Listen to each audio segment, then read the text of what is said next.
لیکن اگر کسی کوئی چیز ثابت نہیں ہوتی آپ صلی اللہ علیہ وسلم کے حیات طیبہ سے اور صحابہ کرام کی حیات سے، اس سے پہلو تہی کر لیجئے، وہ اسلام کے مطابق نہیں ہوگی۔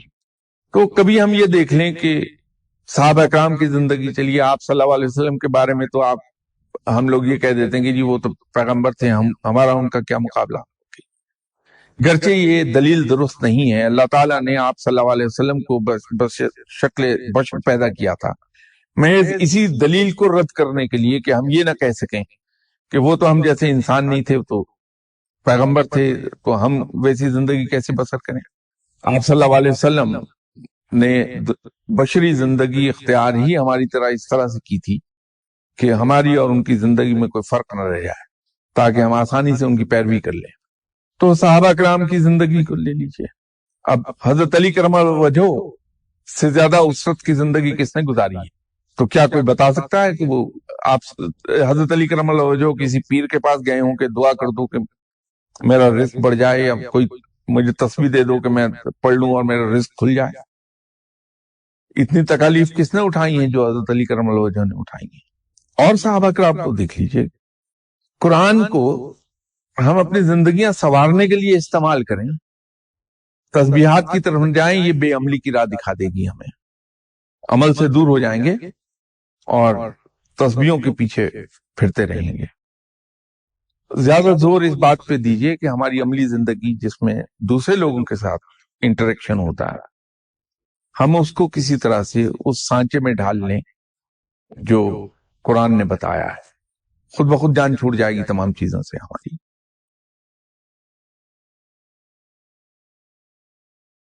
مرنے کے بعد روحیں عالم برزخ میں چلی جاتی ہیں، وہاں دو درجات ہیں، ایک میں وہ جو بہت نیک لوگ ہیں اور پسندیدہ لوگ ہیں اللہ کے، وہ نیک روحیں وہاں رہتی ہیں، اور جو مجھ جیسے گناہگار لوگوں کی روحیں دوسرے مقام پہ رہتی ہیں۔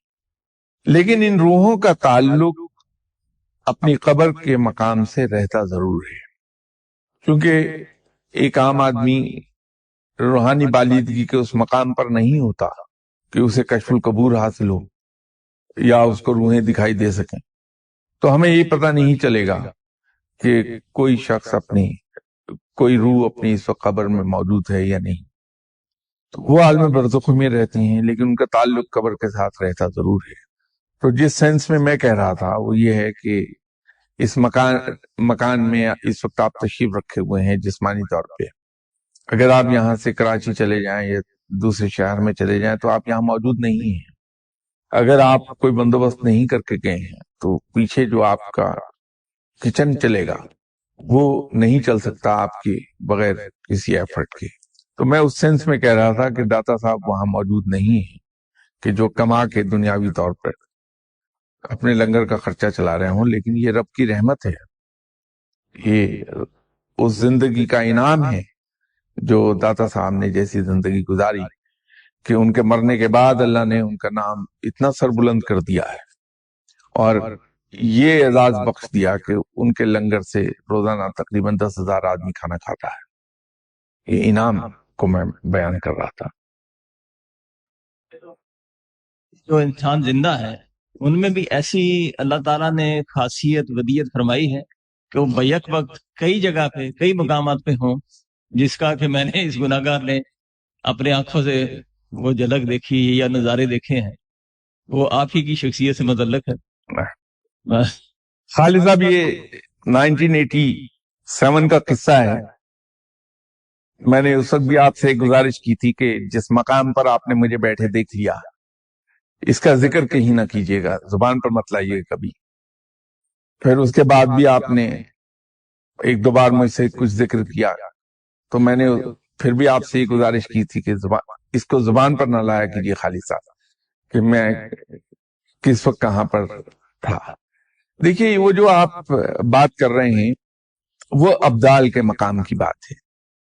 نہیں، میں عرض کر دوں، یہ اصل میں یہ خاصیت ابدال کی ہے کہ رب تعالیٰ ان پہ یہ رحمت فرماتا ہے کہ وہ روحانیت کے اس مقام پر چلے جاتے ہیں کہ وہ ایک ہی وقت میں 2-3 جگہوں پر